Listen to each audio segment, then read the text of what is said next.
We are here with Alexander Kariotis, who is I don't even know how you would describe him. He sings... A wonderful person. Well, besides a wonderful person, in terms of his music, he sings rock and operatic, which is operatic. I made my own word. There you go. Operatic. You know what? We should use that. We should, and I get And now 25%. 25%. Okay. It's here. It's on film. There's no way to. Yeah, there is no dispute way. it. Yeah, no. So why don't you talk a little bit about how you got your start? Okay. When you first decided, not only that you loved doing the music, but also when you realized you could do it as a career. Yeah, it's a long story. Okay, well, Reader's Digest. Read just the short version. Well, I was singing in high school as a little young kid. Really, my whole life started. My musical life started with my brother Tony. Mm-hmm. He was a rock singer and about 8 years older than me. And I was this little kid who was following in his footsteps. He was signed. Was signed to a band that had a couple of albums out, and we grew up in a suburb outside of Chicago. And he was like pretty well known. They toured a lot, and as a little kid, I put together my own little rock band, and we get to open for them. So I was like a little rock and roll star. Uh-huh. At least I thought I was. I was, And now you're just an actual star. yeah, that's it, sure. And so I was just this little rock singer, in high school, just really trying to be as good as my older brother. And when it came time to go to college, I sat him down, or he sat me down, and I said, I really don't want to go to school. I really want to be you. And he just kind of gave me this look, and really with that look, kind of broke my heart, because I thought he was telling me that I wasn't good enough, Mm-hmm. that I should go to college. And he really said to me, was that he thought that I had something more in my voice that I should try to cultivate. I was 17 years old, 18 years old. I had no idea what he was talking about. So he said, come on, let's go see someone who really knows how to sing. And we went and saw Luciano Pavarotti. Mm-hmm. We weren't following opera. I was singing, classical music in choir, and madrigals and swing choir and all this other kind of stuff. So I said, okay, let's go. We sat out on the lawn, and when Pavarotti came out and sang really that first aria, that first number, that was it. That was the moment for me. That was the aha moment. And he kind of looked at me and he kind of giggled. And because he was well known, after the first intermission, we were able to go down and really sit in the front row, because by that time all the patrons who came, to see and be seen kind of people left. Mm-hmm. But we were able to sit there, and I sat underneath Pavarotti for about an hour, and so on, just sat there and watched him sing. And Life changing. that was it, yeah. And it's strange because I wasn't really listening to opera. I was listening to Journey and Foreigner and those kind of bands. Listening to rock, great rock singers, but classical music, not really. Now you really have to train your voice to sing Yeah. classically. It's not Yeah. just, not that every day run-of-the-mill singing, I don't mean to downgrade. No. But like it's not pop, auto-tune, like all that kind of No, stuff. you really have to sing. You're singing in theaters that are a few thousand seats without amplification. Mm-hmm. And there's could be almost 100 people in the orchestra pit there. And when they sing, they create what we call the orchestral wall. The sound just comes straight up, and your voice has to cut through that and fill the room. So Yeah. it wasn't like overnight I was singing operas. I went ahead and came here to the Mannes Conservatory of Music and worked here for 4 years. And then from there, I met Luciano Pavarotti's coach and accompanist, this man John Wussman. And we started working together, and it just kept going and going and going. And eventually, where I went to Italy and studied with Pavarotti's teacher. Now what was that like for you, studying with the teachers of the man who ended up being the one to lead you into this It was genre of well, music? when I first walked in the room, I was freaked out. I was completely freaked out. This little kid from outside of Chicago, in this little tiny town in Modena, Italy, and in the room that I saw a couple pictures of Pavarotti standing there when he was young, and this teacher, who was a great singer himself, Kariotis was his name. And studying with him was great, and he was wonderful. I've been very, very lucky with the people I've studied with. Dan Merrick was a great teacher here, and I still talk to him all the time. And John Wussman, and I studied with Gianni Raimondi, another famous tenor in Bologna. And the thing about these guys is they care so much about the technique of the voice. Nowadays it's stardom. I want to be a star. I want to be famous. That's not what it is. That's not why you go into music or acting or any of the you other. shouldn't, Yeah. You Well, shouldn't. you may go into it, but right, you should not. That's not the reason. And that was my whole thing was to get my technique to where I could do what these guys were doing. You're given the voice you're given, and it's either people like it or people don't. You know what I mean? But you have to cultivate it. You have to really cultivate it. And that was my goal, was to become the greatest singer I could possibly be with the instrument that I was given. And these guys were great. I mean, when I was with Arrigo Pola, I would have the lesson with him, and then he would say, why don't you just sit here, sit here. And I sat there like all day with him and watched him teach other singers. And it was invaluable for me. Oh, It absolutely. was invaluable because he would someone would sing, and he'd say, see what he's doing, you shouldn't be doing that. See what he's doing, you should be doing that. And it was just amazing. And I got to hang out with Pavarotti for a couple of weeks I too. was just going to ask you, did you Yes, ever get to meet your I did. idol? I did get to hang out with him for quite a few times actually. He used to have a competition here in New York and Philadelphia, and there's a famous CD of his with John Wusman live at Carnegie Hall, and I was at that concert, and that was the first time I met him. But I never really got to study with him or anything. But that's so cool that you were there for the first time, Yeah. and it's recorded. Yeah, it was amazing. And the thing about him is, I was this little. They call me the little Greek tenor. That was his little thing, because I was a young guy, and he had. What made me feel so special is he had this Luciano Pavarotti vocal competition.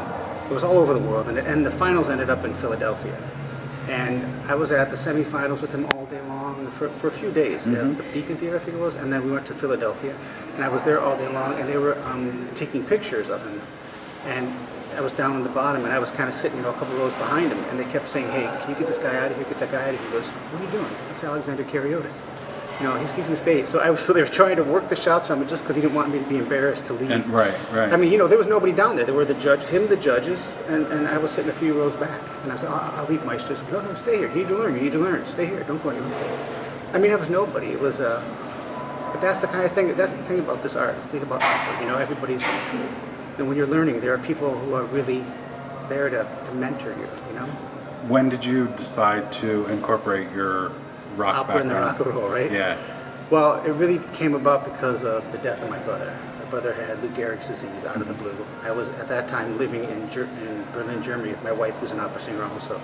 My brother got picked up and was in California making it as a singer and songwriter, and just out of the blue he got sick.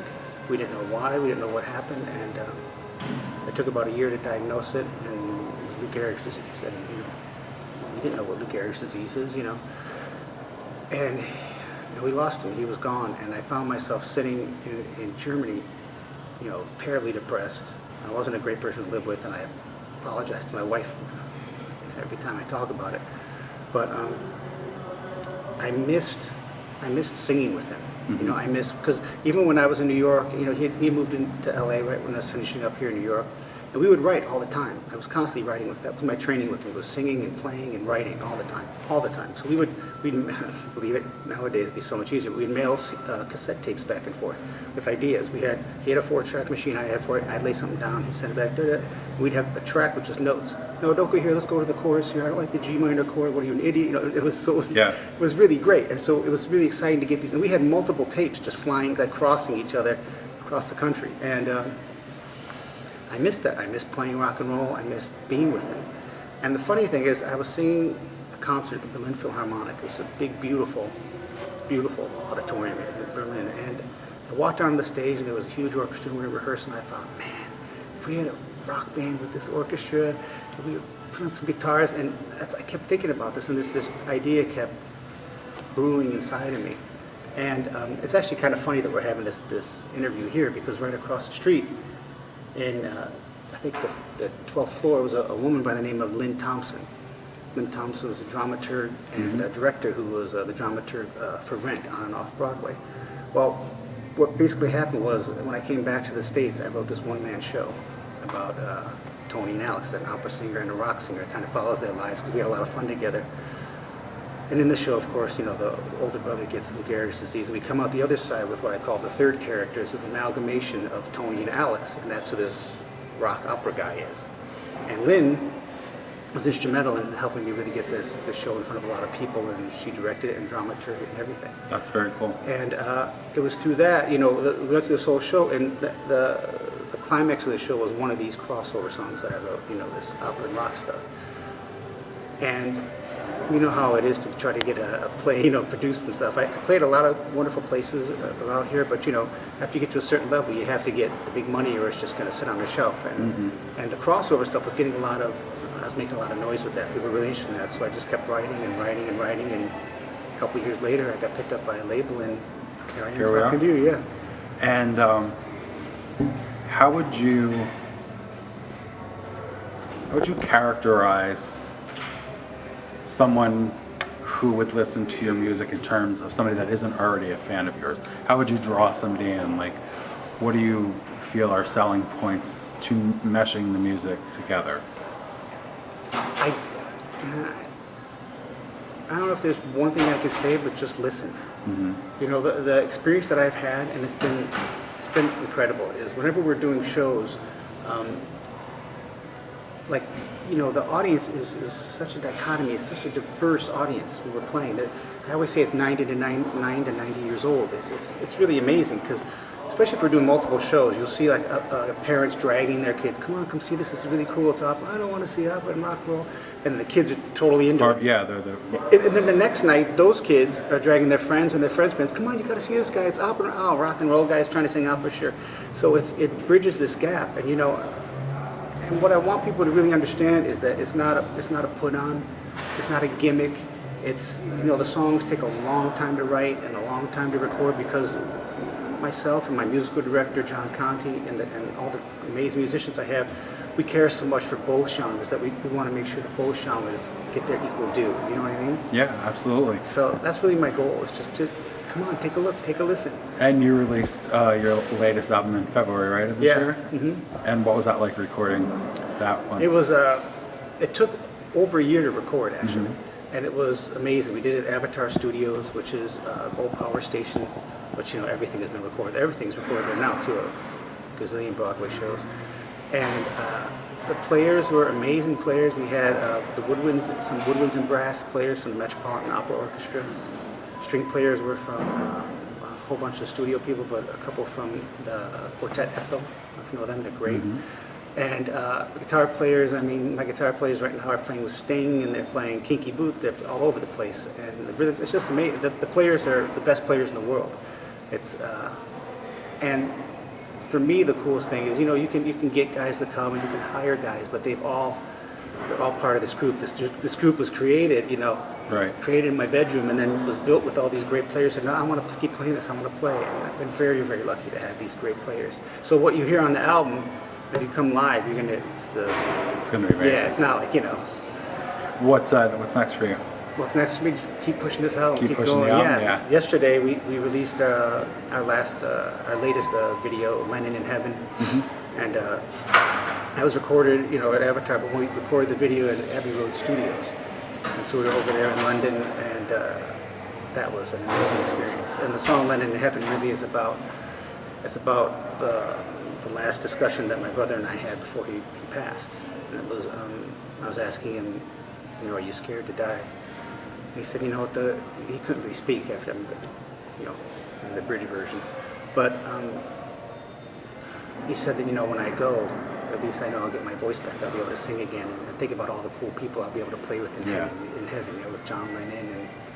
And that's what that song's about. And so to be able to do that song in Abbey Road Studios is a dream come true. And now you're also doing a lot of work with charities based with, I've been singing this summer. I did a lot of ALS work.